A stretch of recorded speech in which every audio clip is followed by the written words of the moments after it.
What's up everyone? My name is Brian and today we're going to work on some garage storage for my kayak. There are plenty of videos online right now or on YouTube that show you how to do their iteration, but this is mine and I'm bored, so we're going to go with that. First of all, there's a few things you need to do. You got to wait for the hottest freaking day of the month to do it, and you have to wait until your garage is full of crap before you even consider it. Because after all, that's the whole reason why we're doing this, right? Trying to get it out of the way. Let me show you where I'm going to be putting mine. So mine's going to be on a pulley system, and I'm going to put it right about there. My kayak's only about 10.5 feet long, and that'll fit. I just gotta make sure if something catastrophic happens, it doesn't fall on the windshield of my boat. Because as you can see, I'm trying to fix the other side because it ate a rock. But anyways, we're gonna work on putting it there. Basically, I'm gonna put a couple of 2x4s, a couple pulleys, and hoist it up there. So let's go over the things you're gonna need. So tool wise, obviously you're gonna need a saw, cut the wood. You only need it for 2 cuts. You need a drill, drill bits, and a stud finder, because you gotta find those supports, joists, or whatever you want to call them that are in your ceiling to spread the load with the 2x4. And that's basically why you put 2x4s up. You want to spread the load because most kayaks are probably like, I don't know, 70 to 80 pounds. You don't want to put that on a single point of, I don't know what you want to call it, single point where it's going to have a lot of stress. So aside from that, I got some lag bolts, got some quick links, I bought a cleat, 4 1.5-inch pulleys, a bunch of eyelet bolts, got these spade drill bits so I can run washers on any of the eyelet bolts or the lag bolts. Again, you're doing it to spread the load. And rope, as you say. You can always use some stupid rope.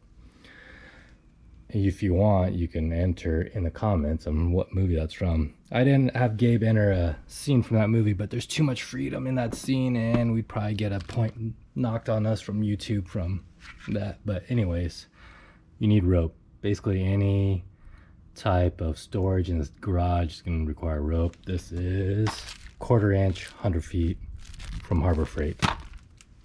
Most of the stuff you can get from Harbor Freight. I got this stuff from Lowe's, tools, whatever.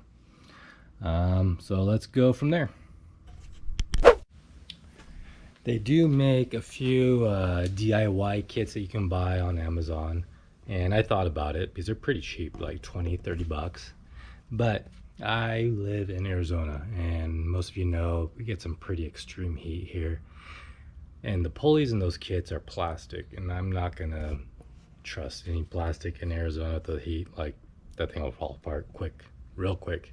So that's why I went with more heavier duty pulleys. These ones are rated for, let's see, up to 420 pounds each. Gonna have 2 of these on each end to reduce the mechanical leverage. I don't know if that's the correct verbiage, I guess I should say, but basically there's 2 of those per side to displace that weight, and they're all metal construction and needed to hold up to the heat. And of all the videos that you've seen on YouTube, I would go ahead, you can go ahead and add about 20 bucks to any total that they've given you as far as complete cost, because the prices of these things now are skyrocketed. Like, it's crazy how much hardware costs nowadays. So whatever you think it's going to cost, go ahead and add 20 bucks to that, because that's more realistic value of what you're going to be spending. Alright guys, I'm going to show you the progress I've done so far. And there's that one saying, 2 steps back, 1 step forward, or the other way around, I don't know. But anyways, I'm going to show you what I got going up here. Got my 2x4s, and that spans across the two joists. Got it lag bolted. The eyelet, let me see if I can get up there for you. The eyelet there is through bolted to the 2x4. That line runs down to another pulley right here. And I have it strapped around my kayak to a 2x4. So the kayak's resting on the 2x4 with these eyelets that are through bolted. I don't know if you can see that, through bolted with those washers. And so I've got that line running to a cleat on the wall, and that's screwed in into a stud. Sorry, lots of words there. And I got the same thing going on to the front. So 2x4, lag bolted into the joists. Another one identical to the rear. So the problems I'm having right now is, for one, I thought this kayak's resting on the 2x4 would have been ideal, but it's still, when I pull up on it, mind you, this kayak's about 80 pounds, maybe a little bit less, plus or minus 5 pounds. But when you pull up on it, figure half the weight, 40 pounds, it's squeezing in on the sidewalls of the kayak, and I don't want that at all. Front and rear, it's doing the same thing. I try to get it where it's the most support. So what I might do, I think it'll help, so I'm going to flip this 2x4 so it's on top, and then have the strap underneath, so I'll be having the kayak suspended on the straps. And I'll probably put a noodle on this to disperse the load a little bit so it's not so centered on these like 1-inch straps. The other problem I have is, even though I've got pulleys on both ends like you're supposed to, so your mechanical advantage would be displacing half the weight. So sorry, I'm a college dropout, kind of dumb in math, but anyways, let's do it. 40 pounds, 40 pounds. So that side would be 20 pounds. Sorry, car's going by. 20 pounds. But if you're pulling on both strings, both lines, you're back to like 40 pounds at least. And that's a lot of weight. And it was too much struggle for me to try to pull it up. Like, I don't even know, I might be able to do it one hand for you guys. Yeah, it's a little bit too much effort than what I was expecting. So I'm gonna have to come up with another game plan. First things, I'm gonna flip those, but it still doesn't help with as far as the amount of force and effort it requires to lift this thing. I'm thinking I want to get either one of those electric winches and you just plug in the wall, push a button. I think those go for like 80 bucks, maybe 100 bucks. Call it $100. I don't know why I want to lowball you guys. 100 bucks. Or get one of those trailer ratchets, you know, like on the front of a boat trailer. And then I'll probably mount it on this corner here. And the lines will just come across top. I'll put in another pulley up here, straight down, and I can crank it or winch it. That's gonna be my game plan. So again, sorry for all you DIY guys that do it for super cheap so you can do it for 20 bucks. I don't know, man. Maybe I'm just not strong enough. I need to go to the gym, but for your average guy, that I think is too much effort to be swinging this from the ceiling. And again, this might not work and I might just slap it against the wall. So we'll see. All right, guys. Here we go. I had to revamp my whole idea to begin with, because I realized, first of all, it required way too much effort to do it by hand. And with these pulleys, there's no real line lock. So every time I pull, I'd actually have to hold it to pull it again, if that makes sense, to lift this beast. and now it's not going to work for me. Plus, the way I had it set up where it'd strap around the kayak and the pulley would be on top. If you don't remember, scroll or rewind it back like 2 minutes. What I changed is because I want this kayak to be as high and close to the ceiling as possible, and that wasn't possible the way I had it set up initially. The way I had it set up initially was basically the cheapest way you could do it. So now what I did is in the front, I have the support going through the whole of my kayak, so I realized that it's going to be different for everyone now. Not everyone's going to have that opening in their kayak, but you can do it similar to how I have it in the rear. I added an additional pulley, so there's 2 per side, so 4 all together in the rear, and hopefully that's going to suck it up as close to the ceiling as possible. And with the amount of effort it took, I purchased a hand winch, and this is a worm gear winch from Harbor Freight, and it's a 40-to-1 ratio, so it's gonna make it a lot easier to lift this thing. Only problem is it's slow. Like, I'm gonna show you how slow this thing is when I crank it. Super easy. Like, I can do this with my pinky if I wanted to, but look how slow that line's going in. And if you look at the kayak, it's barely moving. I'll be here, this will be like an 80-hour video if I stayed here and just cranked it until it was to the ceiling. The nice thing with the worm gear winch though is basically you don't need to lock it. It's not gonna fly down on its own. It's got its own built-in safety. And what I mean is I can't turn this worm gear. As hard or strong as I am, I'm not going to be able to turn that. And it's just physics. But I can turn this no problem to crank it either way. So that's cool. So I know that thing's not, if I let go or if it slips, it's not going to just swing around and fall to the ground. However, like I said, that rate that it's pulling it up is not gonna fly. So what I'm gonna do is I'm gonna try to attach a drill. Fortunately, my drills are pretty low on battery, but I'll show you the difference.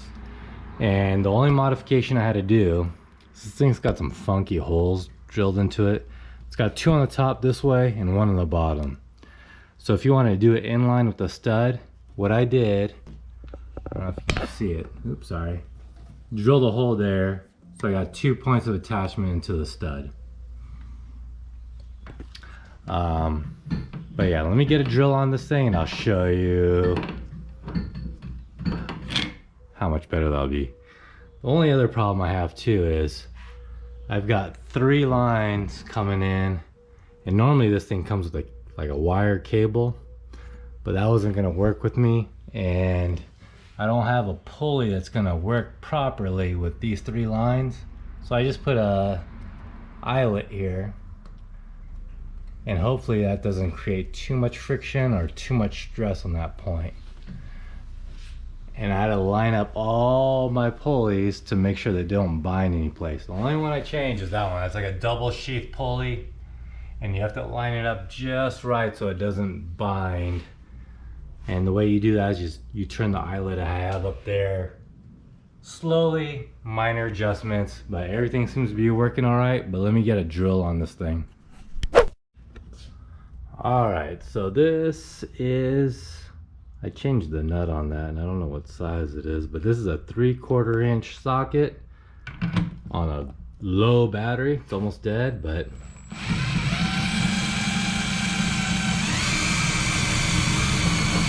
barely working the drill at all. And there we go.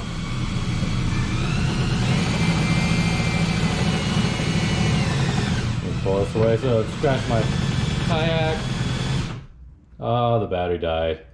But you can see, no effort so far. Everything's working all right. Let me get this thing as close to the ceiling as possible, and then show you what we got going on. Alright, so the way I had it initially set up, where it was 2 pulleys per side and basically a strap that's suspended on front and back, that's probably as high as I would probably be able to get it. I've got about 6 feet of clearance. I'll show you how much space is above it. So I'm 6'1", and I'll show you real quick. You know, it still works. It's workable. It's just not very aesthetic, you know, like not very pleasing to the eye when you look at your garage. But I'm gonna show you. I've got probably, I don't know, I could probably go up another foot, I think. So let me try that real quick and then I'll show you again. Alright, that's as high as I can get it without having done any fine tuning. Obviously you can tell the front's dipped a little bit lower in the rear, but I'm not too concerned about it. And show you how much clearance I got now. Quite a bit, you know. It's sucked up pretty close to the top of the ceiling. You can probably still get my chair or my seat and some other things inside of the kayak. I'm gonna do some fine tuning. The rope's a little bit twisted on that pulley. I'm gonna double check all my knots. But all in all, pretty satisfied. Winch didn't work the drill hard at all, and look, I can't even turn this by hand. Nothing's holding it other than basically physics, you know. It's not falling down on its own. My only point of a lot of friction and my worries are right here, but as long as I go slow, I think I'm all right, and just constant monitoring of that rope, which is 1/4 inch rope. All in all, pretty satisfied. Got a little bit of rub right there, but not too concerned about it. Again, all it is fine tuning from here on out, but that's my iteration of a garage hoist. Again, everyone's situation is going to be different. Not everyone's going to have, obviously, a hole in the middle of their kayak, so you might have to double it up like the rear of mine in the front if you want it tucked up nice. And originally I wanted an electric hoist, but my finances said no. This was about 27 bucks at Harbor Freight. Had to drill a hole to make sure I'm on the stud. It's not really supporting a ton of weight. My kayak's about 80 pounds. And then also due to friction, pulleys and whatnot, there's not a whole lot of stress and strain on that. Other than that, I mean, again, like I said, everyone's garage is going to be a little bit different. Everyone's situation is going to be a little bit different. This is what's going to work out for me. Hopefully this helps. I'll do a quick B-roll, so to speak, so you can see what I use, and then you can determine for yourself what you want to use and how to do your setup.